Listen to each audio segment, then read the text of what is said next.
Your grandmother's baking pan is probably 4 times thicker than anything on store shelves right now. Vintage aluminum ran up to 4 millimeters of solid metal.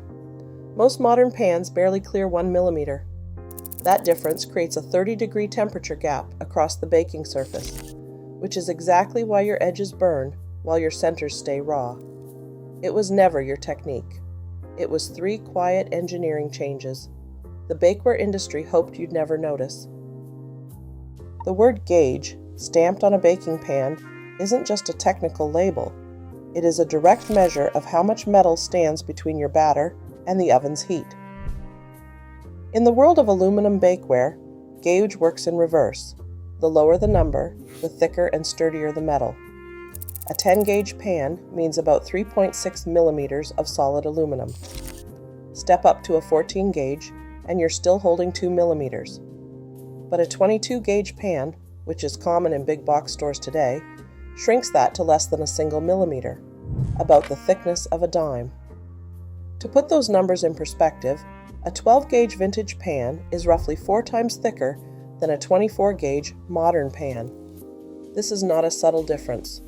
With a micrometer in hand, a technician can measure an old pan's edge and see the needle stop at over 2 millimeters. A new pan, barely half that. The gauge chart makes it impossible to ignore. 10 to 14 gauge means 2.5 to 4 millimeters of aluminum, while 20 to 24 gauge means 0.6 to 1 millimeter. That's not just a cost-saving shortcut, it's a fundamental change in how the pan interacts with heat. Why does this matter? Thicker aluminum acts like a thermal reservoir. It absorbs, stores, and releases heat evenly, smoothing out the temperature swings that can ruin a batch of cookies or collapse a cake. Thin pans, by contrast, allow heat to spike in certain spots while leaving other areas cool. The result is the all-too-familiar pattern: burnt edges, soggy centers, and warped pans that never sit flat again. The difference in gauge is not just a number, it's a concrete explanation for why your grandmother's pan still delivers perfect results, while a brand new pan warps and scorches after a handful of uses. The numbers don't lie, and neither does the evidence left on your baking sheet. A technician places 2 baking pans side by side, each fitted with a thin strip of matte tape for accurate thermal imaging. The oven is set to 200 degrees Celsius. The first pan, a vintage 12-gauge sheet, goes in on the left. On the right, a modern 22-gauge tray, less than a millimeter thick. As the timer starts, a thermal camera records every second. Within 5 minutes, the difference is impossible to ignore. The vintage pan glows with a broad, even band of color. The hottest spot is only about 12 degrees above the average, barely enough to matter for a batch of cookies. But the modern pan tells a different story. Bright, jagged hot spots flare near the edges and at the center, with a temperature gap of nearly 30 degrees Celsius. The heat map shows sharp gradients, not the smooth transitions seen on the thicker sheet. Next, the technician mics up the oven, listening for the telltale snap. Just as the thin pan hits peak temperature, a sharp metallic snap rings out. The camera catches the moment. The pan's edge lifts by 1/3 of a millimeter, enough to see daylight underneath. The vintage pan stays silent and flat, undisturbed by the same heat. Measurements after cooling confirm the change. The thin tray now rocks on the countertop, while the old one sits flush. The demonstration makes the cause clear. When aluminum is thin, it cannot spread heat fast enough to keep up with the oven's surges. Hot spots form, and the metal flexes under the strain. The thicker the pan, the more heat it can soak up, and the more evenly it delivers energy to the food. The numbers back it up. A thick pan keeps the temperature delta under 12 degrees, while a thin one jumps to 30 or more. That audible warp is not just a nuisance, it is proof that cost-cutting on gauge leads directly to uneven bakes and trays that never sit flat again. For home bakers, the science is visible, measurable, and impossible to ignore. In the world of American bakeware, one company stands out for refusing to cut corners. Nordic Ware began in 1946, when Dave and Dorothy Dahlquist set up shop in their Minneapolis basement. From the start, the Dahlquists built their reputation on solid engineering and a commitment to domestic manufacturing. That promise still holds today.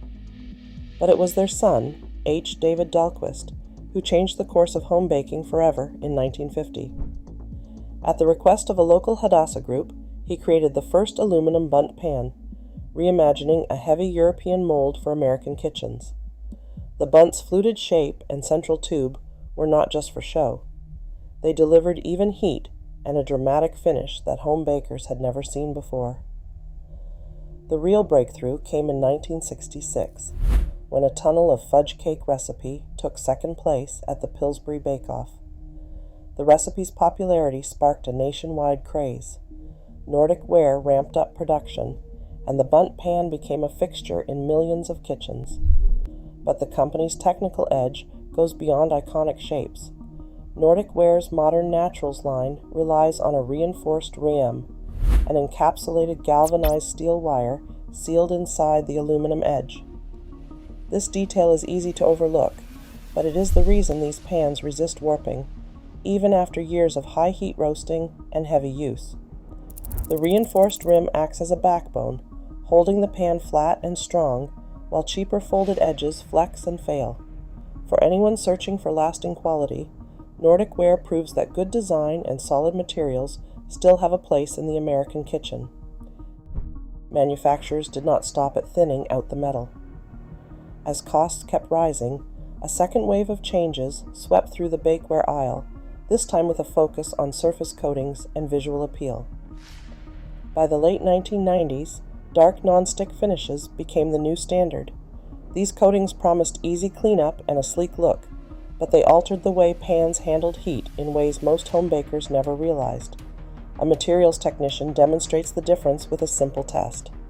Two identical pans, one bright, one coated in dark PTFE, are loaded with cookie dough and placed side by side in a preheated oven. The dark pan absorbs infrared energy faster, pushing surface temperatures higher than the oven's own setting. Cookies on the dark tray brown too quickly on the bottom, while the lighter pan delivers an even bake. Industry experts and baking guides now recommend dropping the oven temperature by 25 degrees Fahrenheit when using dark-coated pans. It is not a myth.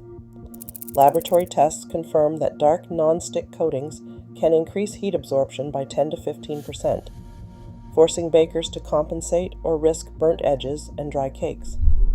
But the story does not end with uneven browning. Many of these non-stick coatings are based on PTFE, a member of the PFAS chemical family. Even pans labeled PFOA free often test positive for PTFE, as revealed by a 2020 study by the Ecology Center and a 2025 investigation by Consumer Reports. In Minnesota, new laws will ban intentionally added PFAS in cookware starting in 2025, making it the first state to take such a step. For consumers, that means the risks of modern coatings are no longer just about performance. They are now a matter of regulation and health. The shift to dark, coated pans did not just change how things look on the shelf. It changed how they bake and what they might leave behind in your kitchen. A baking pan's rim is not just a finishing detail. It is the backbone that keeps the whole sheet from twisting out of shape. In the drive to cut costs, manufacturers have thinned not only the body but also the edge, swapping out solid rolled rims for single-layer folds or even open beads.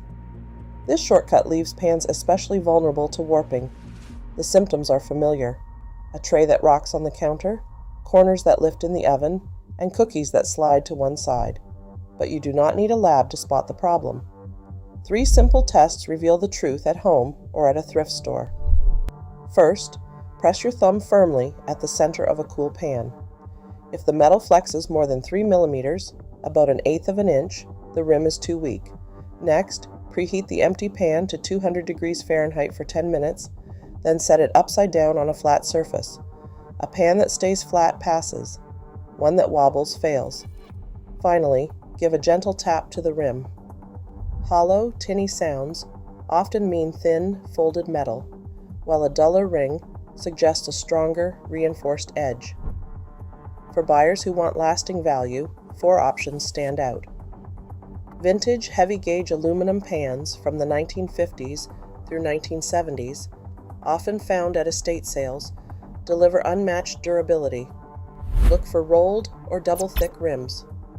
The Chicago metallic commercial sheet, made from 12-gauge aluminum with a semi-curled bead, is the gold standard for stiffness.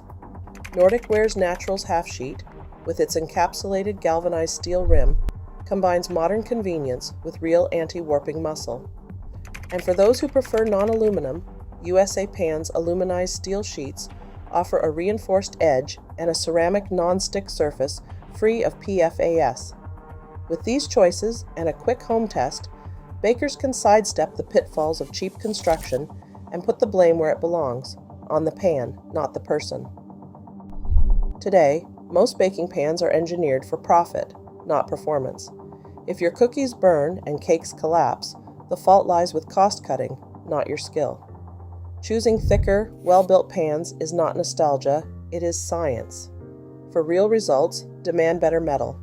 The difference is not subtle, it is baked into every batch.